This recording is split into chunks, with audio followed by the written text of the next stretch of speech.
So அடுத்து பார்க்க போகிறது வந்து பிற்பட்ட வேதகாலம். கிமு 1000 முதல் 600 ஆண்டுகள் வரை தான் வந்து பிற்பட்ட வேதகாலம். அங்கே பார்த்தோம் இல்லையா, முற்கால வேத காலத்தில் வெறும் ரிக் வேதம் மட்டும்தான், அதோட அடிப்படையில் தான் அந்த வேதகாலம் இருந்துச்சு. அதுக்கப்புறம் வந்து மற்ற 3 வேதங்களும் உருவாயிருச்சு. ஸோ யஜு, சாமம், அதர்வனம் வந்து பிற்பட்ட வேத காலத்தில் உருவான வேதங்கள் தான்.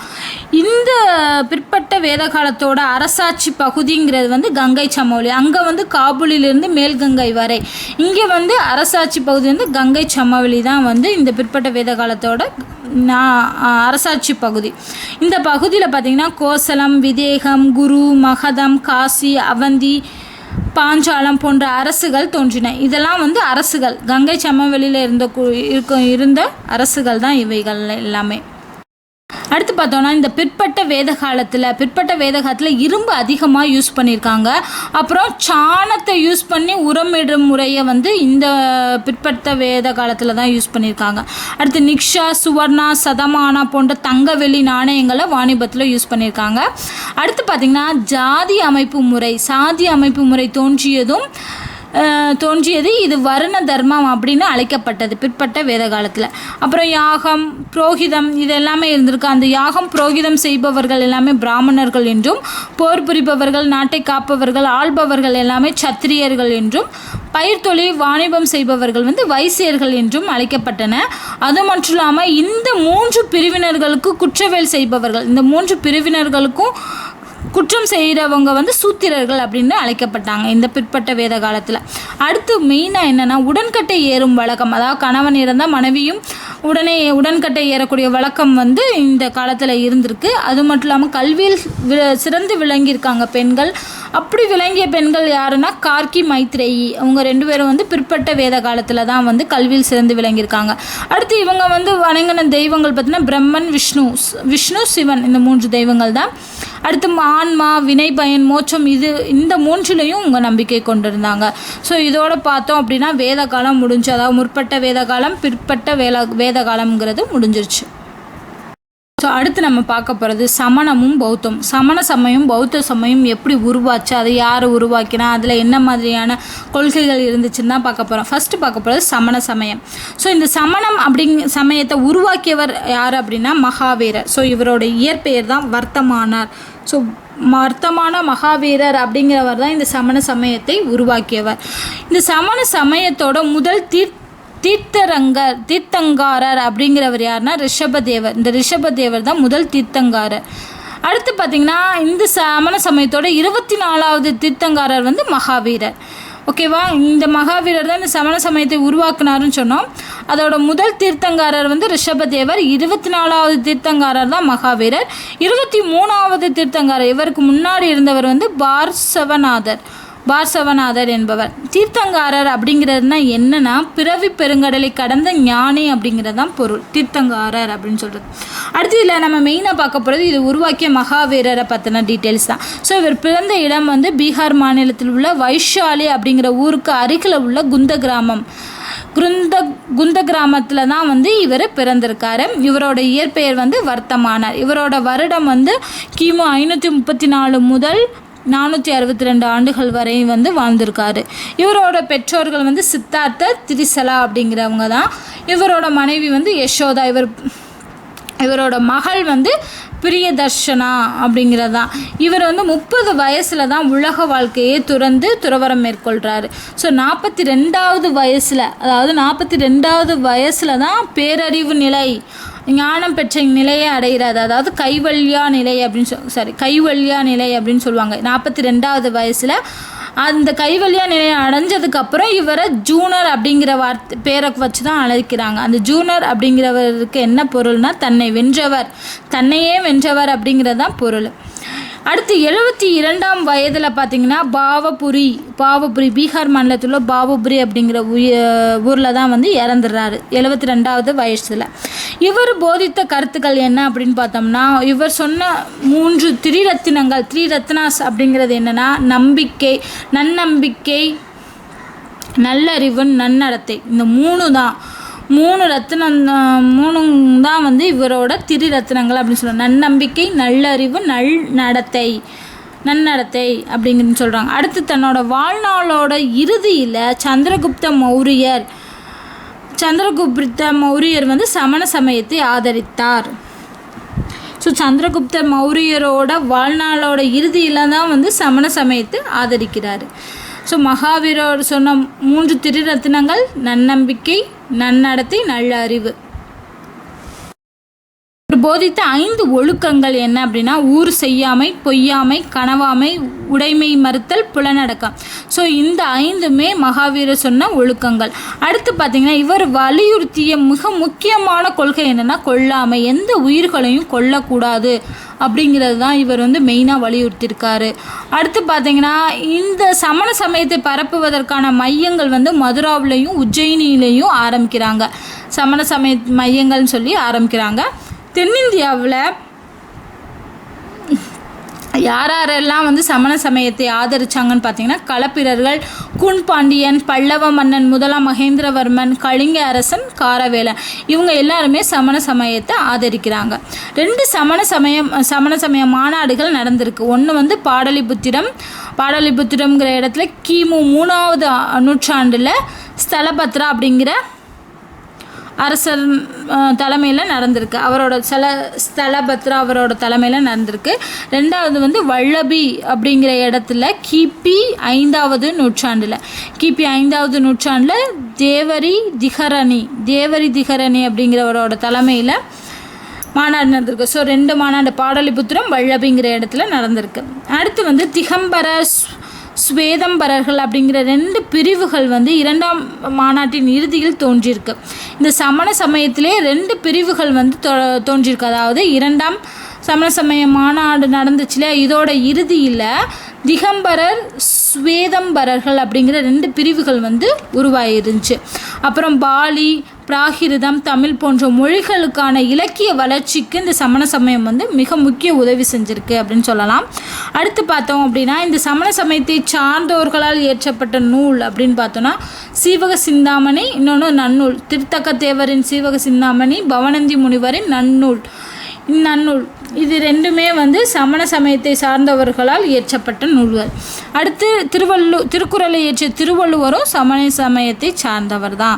இந்த சமண சமயத்துக்கான கட்டடக்கலைகள் எங்கெங்கெல்லாம் இருக்குது அப்படின்னா ராஜஸ்தானில் இருக்கக்கூடிய மவுண்ட் அபுவில் காணப்படும் தில்வாரா ஓவியங்கள் எல்லாமே வந்து சமண கட்டடக்கலைக்கு எடுத்துக்காட்டு. அடுத்து மைசூரில் இருக்கக்கூடிய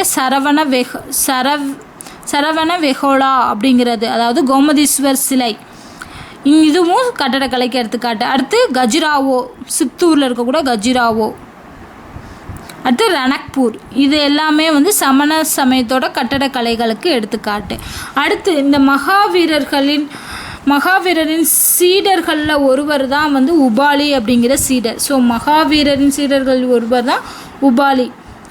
அடுத்து இந்த காலத்தில் உருவாக்கப்பட்ட சிற்பங்கள் வந்து எங்கெங்கே இருக்குன்னா உதயகிரி, ஹிதுகும்பா, கிர்னார், அப்புறம் கழுகுமலை. ஸோ இந்த இடத்துலலாம் வந்து சமண சமய சிற்பங்கள் இருக்குது. இந்த கழுகுமலை மட்டும் தமிழ்நாட்டில் இருக்குது. ஸோ தமிழ்நாட்டில் சமண சமய சிற்பங்கள் இருக்கக்கூடிய ஒரே இடம் வந்து கழுகுமலை தான்.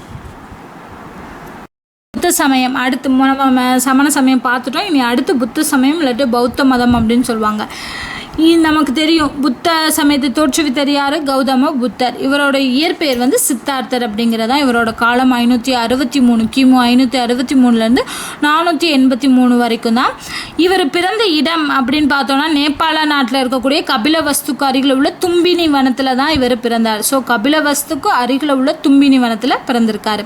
இவரோட பெற்றோர் வந்து சுத்தோதனார், மாயாதேவி அப்படிங்கிறவங்க தான். இவரை வளர்த்து தாய் யாருன்னா கௌதமி அப்படிங்கிறவங்க தான் வளர்த்துருக்காங்க. மனைவி வந்து யசோதரை வந்து இவங்களோட மனைவி. இவங்களோட மகன் வந்து ராகுலன் அப்படிங்கிற ஒரே ஒரு மகன் மட்டும்தான். இவர் வந்து கௌதம புத்தர் வந்து தன்னோட 30 வயதில் தான் வந்து துறவு மேற்கொள்கிறாரு. இவருக்கு குருவாக இருந்தவர்கள் வந்து அரதகலமா, ருத்ரஹா அப்படிங்கிற 2 குருக்கள் தான் வந்து புத்தரோட குருக்கள். இவர் ஞானம் பெற்ற இடம்னு சொன்னோம் அப்படின்னா கயா, புத்த கயான்னு சொல்லுவோம் இல்லையா, இது வந்து நிரஞ்சன ஆற்றின் கரையில் இருக்கக்கூடிய உருவெலா அப்படிங்கிற கிராமத்தில் இருக்கக்கூடியது தான் வந்து இந்த இடம், கயா அப்படிங்கிற இடம். இது வந்து பீகார் மாநிலத்தில் இருக்குது தற்போது. அடுத்து இவர் ஞானம் பெற்ற மரம் என்ன அப்படின்னா போதி மரம், அதாவது அரச மரம். அரச மரத்தின் கீழே தான் இவர் ஞானம் பெற்றார். இவர் தன்னுடைய முதல் கருத்தை ஞானம் பெற்றதுக்கு அப்புறம் தன்னோட முதல் கருத்தை போதித்த இடம் வந்து சாரநாத்ங்கிற இடத்துல தான் தன்னோட முதல் கருத்தை போதிக்கிறாரு. இவர் இறந்த இடம் வந்து குஷிநகர் அப்படின்னு, உத்தரப்பிரதேசத்தில் உள்ள குஷிநகர் தான். ஸோ இவர் சொல்லக்கூடிய திரிபீடங்கள், அவர் மகாவீரர் வந்து 3 ரத்தினங்கள் சொன்னார், 3 ரத்னாஸ். இவர் வந்து 3 பீடகாஸ் அப்படிங்கிறது சொல்கிறார். அதாவது சுத்த பீடகம், வினய பீடகம், அபிதம்ம பீடகம் அப்படிங்கிற 3 பீடங்களை சொல்லியிருக்காரு.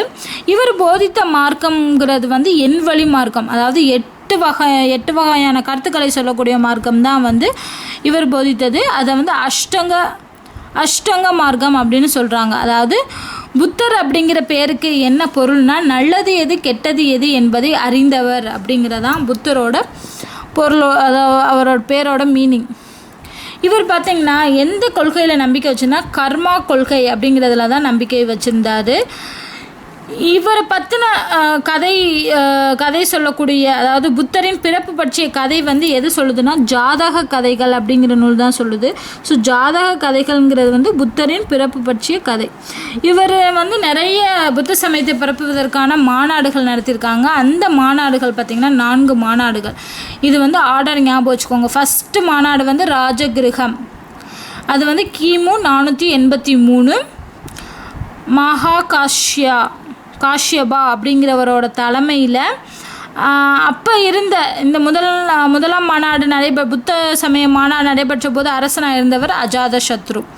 ஸோ ராஜகிருகத்தில் தான் ஃபஸ்ட்டு மாநாடு நடக்குது.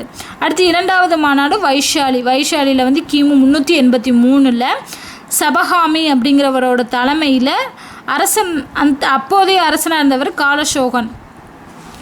ஓகேவா. 2ஆம் மாநாடு வைஷாலி. 3வது மாநாடு பாடலிபுத்திரம். 3வது மாநாடு வந்து கிமு 250ஆம் ஆண்டில் நடக்குது. அப்போ தலைமை வைத்தவர் வந்து முகாவிபட்ட தீஷா அப்படிங்கிறவர் தான். அப்போ அரசராக இருந்தவர் வந்து அசோகரோட அரசவையில் தான், அரசின் கீழே தான் வந்து இந்த மாநாடு நடக்குது. அடுத்து 4வது மாநாடு வந்து காஷ்மீரில் நடக்குது. கிபி 1ஆம் நூற்றாண்டில் வசுமித்திரர் அப்படிங்கிறவரோட தலைமையில் அப்போது அரசராக இருந்தவர் வந்து கனிஷ்கர். ஸோ இந்த ஆர்டர் ஞாபகம் வச்சுக்கோங்க. ஃபஸ்ட்டு ராஜகிருகம், 2வது வந்து வைஷாலி, அடுத்து பாடலிபுத்திரம், அடுத்து காஷ்மீர். ஸோ இதுதான் வந்து 1ஆம் மாநாடு, 2வது புத்த சமய மாநாடு, 3வது புத்த சமய மாநாடு, 4வது புத்த சமய மாநாடு. ஸோ அப்போது வந்து அரசர்களாக இருந்தவங்களும் முக்கியம் தான். அஜாதசத்ரு, காலசோகன், அசோகர், கனிஷ்கர். ஸோ இதிலேருந்து கண்டிப்பாக ஏற்கனவே வந்து ப்ரீவியஸ் கொஸ்டின்ஸில் வந்து கேட்டிருக்காங்க 2ஆம் புத்த சமய மாநாடு எந்த இடத்துல நடந்துச்சு அப்படின்னு. ஸோ அதை படிச்சுக்கணும். அடுத்து புத்த சரிதம் அப்படிங்கிற நூலை இயற்றியவர் வந்து அஸ்வகோஷர் அப்படிங்கிறவர் தான் வந்து புத்த சரிதம் நூலை வந்து இயற்றியது. இந்த 4வது புத்த சமய மாநாடு எங்கே நடைபெறுச்சு? காஷ்மீரில் கிபி 1ஆம் நூற்றாண்டில் நடந்துச்சுன்னு பார்த்தோம் இல்லையா. கனிஷ்கர் வந்து அரசராக இருந்தப்போ நடந்தது தான் 4வது புத்த சமய மாநாடு. இந்த 4வது புத்த சமய மாநாட்டோட இறுதியில் புத்த சமயம் வந்து மகாயானம், ஹீனயானம் அப்படிங்கிற 2 பிரிவாக பிரிஞ்சிருக்கு. அங்கே பார்த்தோம் இல்லையா, 2வது சமண சமய மாநாட்டில் 2 பிரிவாக பிரிஞ்சிச்சு இல்லையா. அது மாதிரி இங்கே வந்து புத்த சமய மாநாட்டில் வந்து 2 பிரிவாக பிரியுது. அது மகாயானம், ஹீனயானம். அதாவது மகாயானம்னா என்னென்னா புத்தரை தெய்வமாக ஏற்றுக்கொண்டவர்கள், உருவ வழிபாடு செய்பவர்கள்.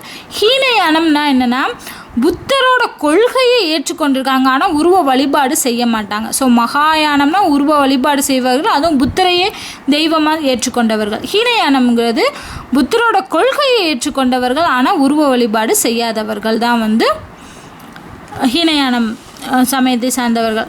அடுத்து பார்த்திங்கன்னா இதில் வந்து தீபவம்சம், மகாவம்சம்ங்கிற நூல்கள் வந்து இயற்றப்பட்டுச்சு. இந்த நூல்கள் பார்த்திங்கன்னா பாமொழியில் இயற்றப்பட்ட நூல்கள், தீபவம்சம், மகாவம்சம். அடுத்து வந்து மழிந்த பன்ஹா நூல் அப்படிங்கிற ஒரு நூல் வந்து எழுதியிருக்காங்க.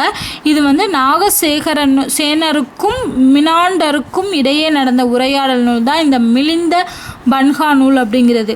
இந்த புத்த சமய நூல்கள் எழுதப்பட்ட, நம்ம பார்த்தோம் இல்லையா, புத்த சமயத்தில் நிறைய நூல்கள் எழுதியிருக்காங்க. அது எழுதப்பட்ட மொழிகள் எல்லாமே பாலி மொழியில் தான் எழுதியிருக்காங்க. புத்தரோட 4 பேருண்மைகள் என்ன? உலகம் தூய்மையானது, துன்பத்திற்கு ஆசை, ஆசையை ஒழித்தால் துன்பத்திலிருந்து விடுபடலாம். ஆசையை ஒழிக்க 8 நெறிகள் அப்படின்னு சொல்லி 4 பேருண்மைகளை சொல்லியிருக்கார். அந்த ஆசையை ஒழிக்கிறதுக்கு 8 நெறிகள் என்ன? நல்ல நம்பிக்கை, நல்ல பேச்சு, நல்ல வாழும் வழி, நல்ல சிந்தனை, நல்ல முயற்சி, நல்ல நடத்தை, நல்ல செயல், நல்ல தியானம். இது எல்லாமே ஆசையை ஒழிக்கக்கூடிய 8 நெறிகள். அடுத்து பார்த்தோம் அப்படின்னா இலங்கை, பர்மா. இப்போவும் அந்த பௌத்த மதம் பின்பற்றக்கூடிய நாடுகள் பார்த்தோம் அப்படின்னா இலங்கை, பர்மா, திபெத், சீனா, ஜப்பான், தாய்லாந்து போன்ற நாடுகளும் இன்னமும் பௌத்த மதத்தை பின்பற்றிட்டு வராங்க.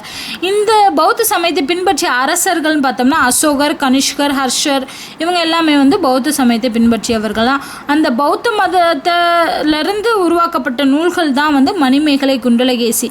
ஸோ இந்த மணிமேகலையும் குண்டலகேசியும் பௌத்த நூல்கள்.